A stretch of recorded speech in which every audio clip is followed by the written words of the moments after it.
მთავრობამ Columbia Pictures და Hollywood-ის საავტორო უფლებების დაცვის მიზნით თქვენი საყვარელი ფილმების და სერიალების ყურება აგიგრძალათ. მე გასწავლით როგორ ავუაროთ გზა ამ აკრძალვებს და როგორ შეხვიდეთ საყვარელ საიტებს. სანამ ტუტორიალზე გადავალთ, ორი სიტყვით აგიხსნით რა ქნა მთავრობამ და რა შეუცვლით თქვენ კომპიუტერში ისეც, რომ მთავრობა თქვენ საიტებზე შეცვლას ვეღარ აგიგრძალავთ.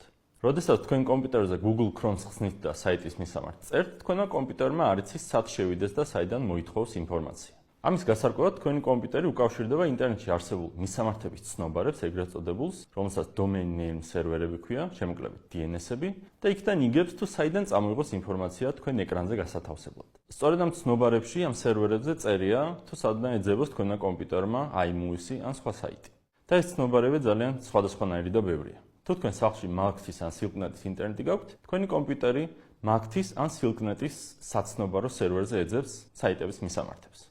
მთავრობას კი შეუძლია მივიდეს მაგთისში და სილკნეტში და უთხრას, რომ ვინმე თუ iMovie-ზე შესვლას დააპირებს, თქვენმა სერვერმა აჩვენოს, რომ ამ საიტზე ვეღარ შევაო. სინამდვილეში iMovie-იც, აჭარანეტიც, FileJet და სხვა საიტებიც ისევ არსებობენ. უბრალოდ მთავრობის დავალებით მაგთი და სილკნეტი ამ საიტებზე აღარ გიშვებენ.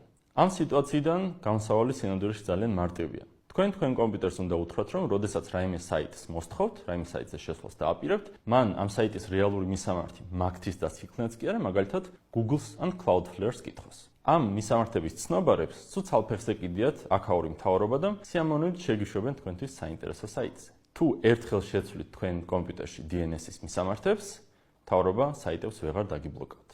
ახლა კი საქმეზე გადავიდეთ. მაშინ როგორ შევცვალოთ DNS-ები და როგორ ავუაროთ მთავრობის მაგთისა და სილკნეტის მიერ შეკრულ ბლოკს. დავიწყოთ ძველი Windows-ით. შემდეგ ახალ Windows განვიხილავთ და ბოლოში Mac-ზე გასწავლით როგორ შეცვალოთ DNS-ები. თუ ძველი Windows-ი გაქვთ, ხსნით Control Panels, შემდეგ Networks and Internet, შემდეგ მონიშნეთ Networks and Sharing Center, შემდეგ მარცხენა მხარეს Change Adapter Settings. გახსნილ ფანჯარაში ორჯერ დაკლიკეთ იმ ქსელს, რომელზეც დაერთებული ხართ. შემდეგ გახსნილ ფანჯარში დააკლიკეთ Properties, ჩავნათვალში ერთხელ დააკლიკეთ Internet Protocols, TCP/IP და მერე Properties.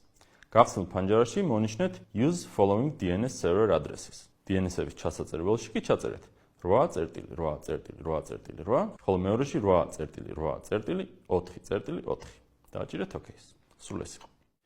თუ Windows 10 გაქვთ, გახსენით Settings, შემდეგ Network and Internet, შემდეგ Wi-Fi ან Ethernet, იმის მიხედვით კაბელით გაქვთ ინტერნეტი თუ Wi-Fi-ით. დაკლიკეთ იმ ქსელს, რომელზეც შეერთებული ხართ. IP setting-ებში ქვემოთ დააჭირეთ Edits, Edit IP setting-ში მენიუში არჩეთ Manual და ქვემოთ DNS-ების ველში ჩაწერეთ პირველში 8.8.8.8, ხოლო მეორეში 8.8.4.4. ხოლო თუ MacBook-ი გაქვთ, მარცხენა ზედა კუთხეში Apple-ის ლოგოს დაკლიკეთ, შემდეგ System Settings-ი, მერე Network-ი, მერე მონიშნეთ Wi-Fi თუ უსადენო ინტერნეტზე კომპი ან Ethernet-ი თუ კაბელზეა დაერთებული. ფანჯრის მარჯვენა ქვედა კუთხეში დააჭირეთ Advanced Relax და გახსნილ ფანჯარაში დააკლიკეთ DNS.